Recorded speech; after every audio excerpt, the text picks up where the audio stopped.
Welcome back, gearheads. These cars didn't roar for attention. These cars didn't wear racing stripes or shout with spoilers. But under those clean, chrome-trimmed bodies, serious power. From low-key land yachts to stripped-down coupes with monster engines, these are 12 unknown sleeper cars of the 1960s. Number 12, 1963 Studebaker Lark R2. Studebaker isn't the first name you think of when talking about speed, but in 1963, they did something wild. They supercharged their compact sedan. The Lark R2 came with a 4.7-liter V8 and a Paxton supercharger, pushing out 289 horsepower. That may not sound crazy today, but in the early 60s, that was serious power, especially in a car that looked like it belonged to your math teacher. The R2 could hit 60 miles per hour in just over 7 seconds, putting it in the same league as much flashier muscle cars. The secret was its lightweight frame and the surprise boost from the Paxton unit, which gave it strong mid-range pull. It was available as a 2-door, 4-door,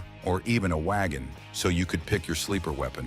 Most buyers didn't even know this version existed, but those who did knew they were getting a stealthy little rocket. Inside, the Lark R2 didn't look much different from the base model. Plain dashboard, bench seats, nothing to tip off your passengers that you were about to launch. But under the hood, this car had everything it needed to ruin someone's day at a red light. Unfortunately, Studebaker's decline meant the Lark R2 was short-lived and is mostly forgotten today. But for those who remember it, this supercharged underdog still holds a special place in the Sleeper Hall of Fame.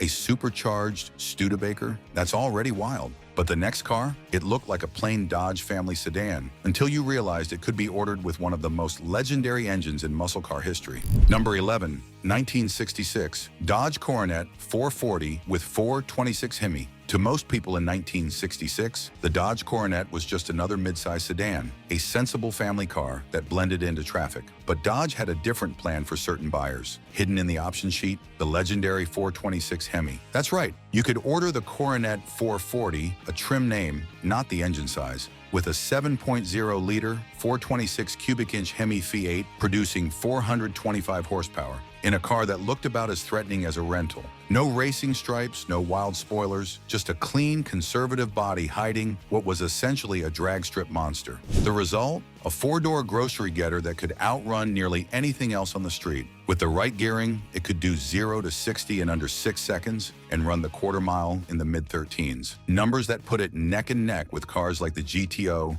Chevelle SS, and Mustang GT350. Only this one didn't need to shout about it. The Coronet 440 with a HEMI wasn't marketed loudly. It was for those who knew what they were ordering. It flew under the radar. No loud badges, no fanfare. Just brute force under the hood and a straight face on the outside. Today, these cars are unicorns. Most people didn't tick the HEMI box and fewer survived. But if you ever see one in the wild, know you're looking at one of the most unassuming monsters of the 60s. The Coronet packed a HEMI punch, but at least it had some muscle car flair. This next car, though, was the kind of thing your uncle drove to work, yet it could hold its own against the fastest coupes of its day. Number 10, 1967, Mercury Comet Cyclone GT. At first glance, the Mercury Comet Cyclone GT looked like something your uncle might drive to church. Respectable, mature, maybe even a little dull. But in 1967, Mercury decided to give this mild-mannered midsize a shot of adrenaline. Enter the optional 390 cubic inch S-Code V8,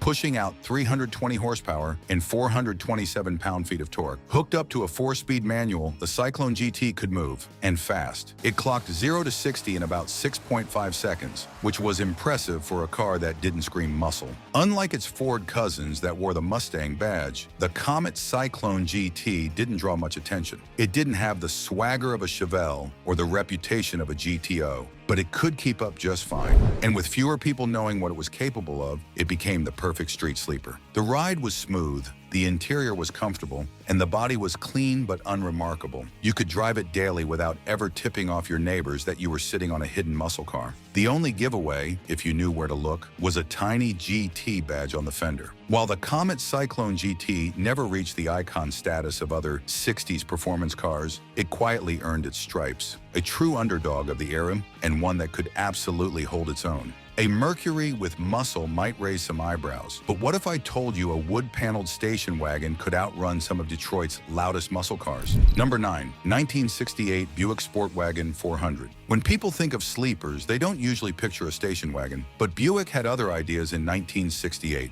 The Sportwagon 400 looked like any other family hauler of the time. Long roof, wood grain trim, skylight windows. It was built to carry kids, groceries, and camping gear, not win races. But under the hood, Buick quietly dropped in a 400 cubic inch V8, making 340 horsepower and 440 pound-feet of torque. That was the same engine found in the Buick GS 400 muscle car, only this time, it was disguised as a family wagon. Matched with a 3-speed automatic or optional 4-speed manual, the Sportwagon 400 could hustle. It surprised many drivers at stoplights, especially when they expected nothing more than a rolling suitcase. The torque-rich engine delivered effortless acceleration, and despite its size, it had enough grunt to keep up with some of the decade's performance icons. Inside, the Sportwagon was all comfort, plush seats, plenty of room, and an optional third row. But for those in the know, this was more than just a practical cruiser. It was a heavy-hitting sleeper that blurred the line between muscle and mom mobile. Today, it's still overlooked, mostly remembered as a quirky long roof. But the 1968 Sportwagon 400 proves that even wagons can bring the heat when no one's watching.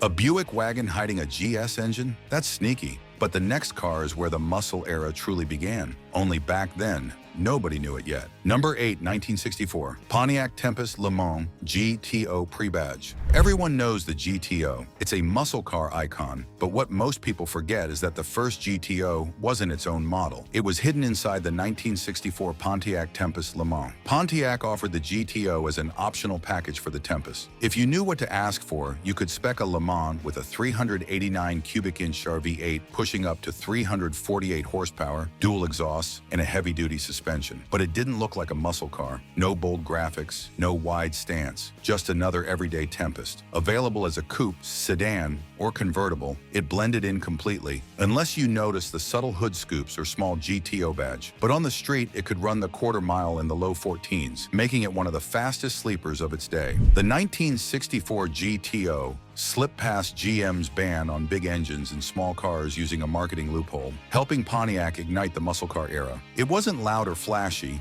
but it was fast, and that made it one of the most effective sleepers of the 60s. Later, GTOs would become legends for their bold looks and brute force. But this first one, it was a stealthy assassin, and that's what makes it so special. If you're enjoying these hidden gems from the 60s, make sure to hit that subscribe button so you don't miss more forgotten legends. We're just getting started. The GTO quietly kicked off a revolution. And speaking of revolutions, the next car came from AMC, wore a fastback, and could surprise anyone foolish enough to line up next to it. Number 7, 1965 Rambler Marlin with 327 V8. AMC's Rambler Marlin was supposed to be a personal luxury car. It had a fastback roofline, bucket seats, and a touch of upscale flair, but it was never meant to be a performance machine, or so people thought. What most folks didn't realize was that you could option the Marlin with AMC's 327 cubic inch V8, not to be confused with Chevrolet's version. AMC's 327 pumped out 270 horsepower, and paired with a 4-barrel carburetor and optional 4-speed manual transmission, it gave the Marlin a surprising amount of punch. The car wasn't marketed as a muscle car, and it certainly didn't look the part. It was more elegant than aggressive, styled to compete with the Thunderbird and Barracuda rather than outrun them. But thanks to its torque-rich engine and relatively light curb weight, the Marlin could move. It cruised quietly, handled decently for its size, and could hang with much faster-looking cars in a straight line. And because hardly anyone expected performance from AMC, let alone from their luxury coupe, it became an accidental sleeper. The Marlin didn't sell well and faded into obscurity by the end of the decade, but that just adds to its sleeper status. It was an oddball with hidden guts, a fish-shaped fastback with a V8 growl, and for those who knew how to spec it, it was an underrated performer wrapped in a gentleman's suit. AMC's big-bodied fish was already surprising, but now let's rewind to a Ford that looked as ordinary as they come, yet packed a big block capable of turning it into a stoplight legend. Number 6, 1961. Ford Fairlane 500 with 390 V8. In the early 60s, the Ford Fairlane 500 was the picture of middle-class America. It was the car your neighbor drove, the car in every driveway, But if you checked the right boxes at the dealership, it became something else entirely. That's because in 1961, Ford quietly offered the Fairlane 500 with a 390 cubic inch V8, part of their brand new FE engine family. With a 4-barrel carburetor, it made up to 375 horsepower and could be paired with a 4-speed manual transmission.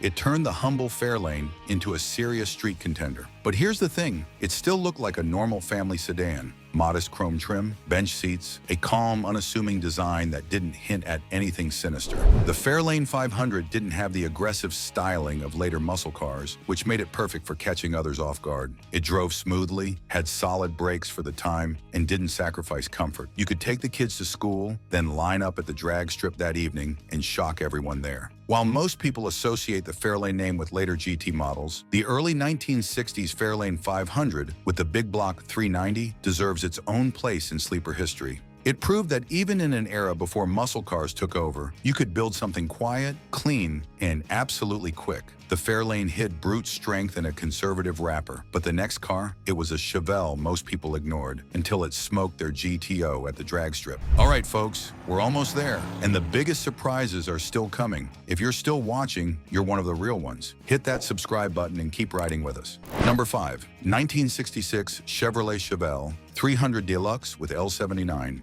Everyone remembers the Chevelle SS. It was loud, proud, and pure muscle. But in 1966, Chevy offered a much sneakier option, the Chevelle 300 Deluxe, a stripped-down version of the A-body platform that could be ordered with the potent L79 small block V8. This wasn't your average small block. The L79 was a 327 cubic inch engine with 350 horsepower, a high-lift camshaft, and free-breathing heads. It revved quick, pulled hard, and was mated to a 4-speed manual that made it incredibly responsive. In a car that didn't even have body trim or flashy badging, the Chevelle 300 Deluxe was built as a budget model, often sold to fleets and conservative buyers. No fancy chrome, no SS badges, no heavy options. But all that simplicity meant it was lighter. And when paired with the L79, it became a wolf in sheep's sheet metal. This sleeper could rip 0 to 60 in the low 6-second range and quietly run with or outrun cars that cost way more and looked twice as aggressive. It didn't need to shout. The engine did the talking. Today, these L79-powered Chevelle are rare and highly sought after by collectors who know the secret. Because in a sea of overstyled muscle cars, the 300 Deluxe was a plain-faced assassin, just the way a sleeper should be. A base model Chevelle that could embarrass its SS sibling is already impressive.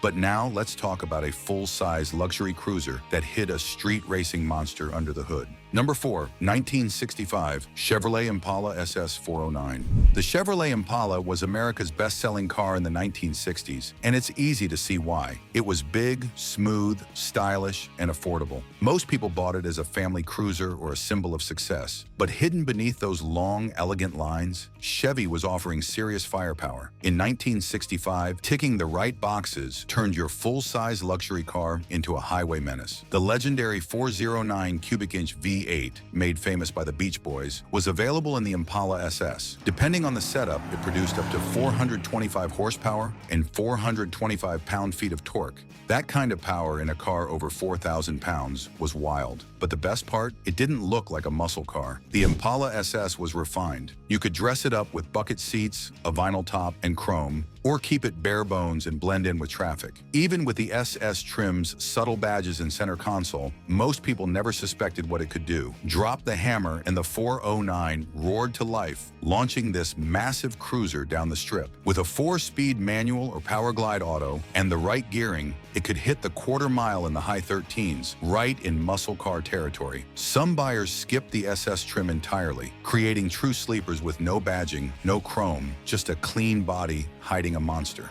The 409-powered Impala helped define big body performance. It was grace and grit rolled into one. A car that could take your grandparents to church and then dust a Corvette after lunch. The Impala SS had the muscle and the manners, but the next car? It didn't care about manners. It was built to run 12s and looked like a box fresh off the assembly line. Number 3, 1962, Plymouth Savoy Max Wedge. If you saw a 1962 Plymouth Savoy parked on the street, you'd probably think it was a government fleet car. Boxy lines, steel wheels, no flair whatsoever. But this plain wrapper hid one of the most extreme engines Chrysler ever built. Plymouth offered the Max Wedge 413 V8 under the hood, a race-bred monster with high compression, forged internals, dual 4-barrel carbs, and a cross-ram intake. It came in 2 versions, 410 horsepower and a more radical Stage 2 with 420 horsepower. This engine wasn't just big, it was brutal. The Savoy was the lightest full-size in the lineup, which made it the perfect sleeper platform.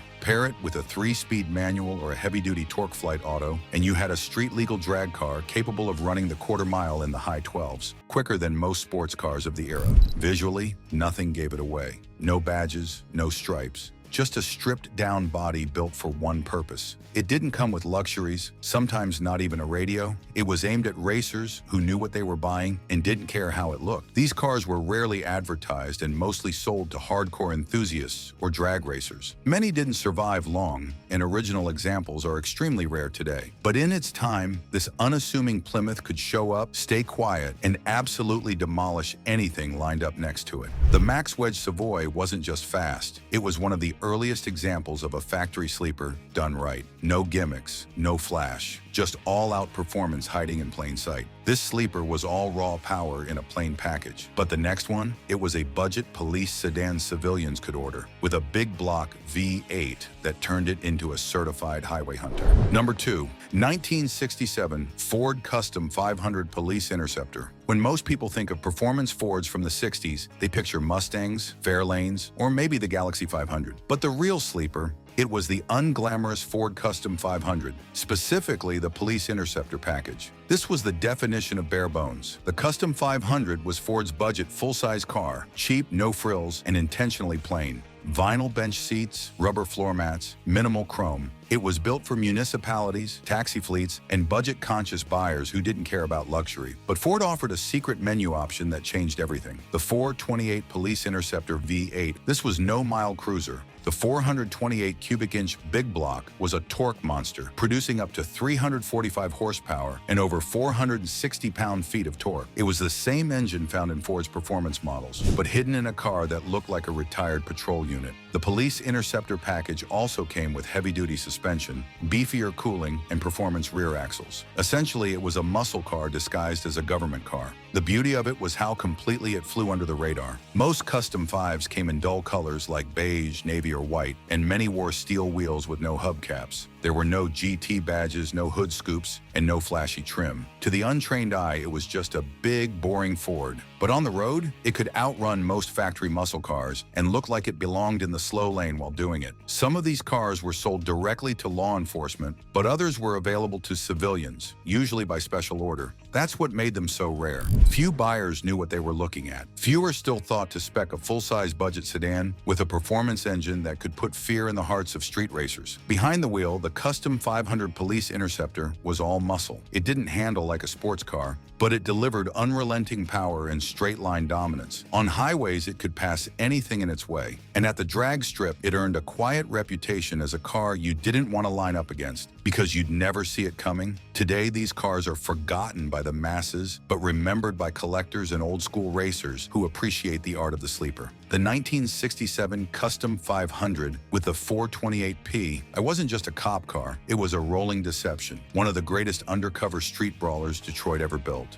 A cop-spec Ford with a 428 was already intimidating. But the final car on this list, it came wrapped in Pontiac elegance, hiding one of the fiercest V8s of the early 60s until it hit the gas and left everything behind. Number 1, 1963, Pontiac Catalina 421HO. The Pontiac GTO may have kicked off the muscle car era, but 2 years earlier, Pontiac had already built a monster, and they slipped it into a big, unassuming, full-size coupe. The 1963 Pontiac Catalina 421 high output. On the outside, the Catalina looked like a classic early 60s cruiser. Long, low, and wide, with tasteful chrome, clean lines, logically, and just enough flash to pass as stylish without looking aggressive. It was the kind of car you'd expect to see parked at a country club or cruising the highway in comfort, not burning rubber at a stoplight. But Pontiac engineers were quietly turning it into a street brawler. The secret weapon was the 421 cubic inch V8, available in multiple configurations. But the most ferocious was the 421 high-output tri-power.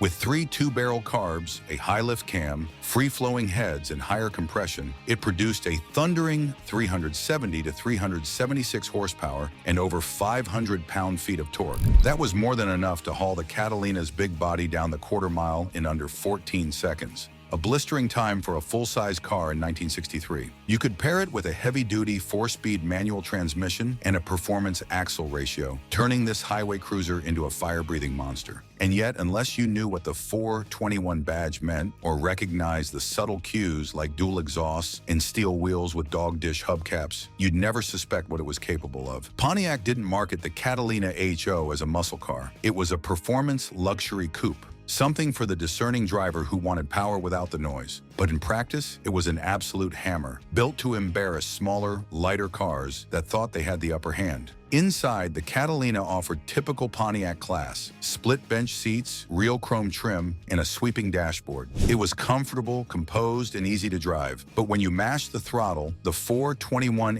HO transformed it into a muscle machine with manners. Over time, the GTO and Firebird stole the spotlight, and the Catalina faded into the background. But among Pontiac loyalists and dragstrip veterans, the 421 HO earned legendary status. It was the original big-body bruiser, a sleeper in every sense, and a reminder that before the muscle car wars truly began, Pontiac had already figured out how to hide thunder under a tuxedo. Now, before we wrap this up, there's one last sleeper I just have to mention. This thing had more torque than a Corvette, but looked like something your grandpa would drive to the grocery store. It's the ultimate undercover muscle car, and almost nobody remembers it. Trust me, you won't want to miss this one. Bonus: 1966 Oldsmobile Jetstar 88 with 425 V8. And just when you thought the list was over, here's one more that absolutely deserves a spot. A full-size Oldsmobile that looked like Grandpa's highway cruiser, but under the hood, a total chaos. The 1966 Oldsmobile Jetstar 88 came with a 425 cubic inch Super Rocket V8 pushing out 370 horsepower and a monstrous 470 pound-feet of torque. That's more torque than a 1966 Corvette 427. Let that sink in. This quiet, chrome-heavy Olds pulled harder than Chevy's flagship sports car, and yet almost nobody remembers it. The Jetstar 88 was marketed as a budget-friendly alternative to the more upscale old Starfire. It cost over $1,000 less, but gave you the same monster engine, heavy-duty suspension, and the brand-new turbo hydromatic transmission that shifted smoother and faster than just about anything else on the road.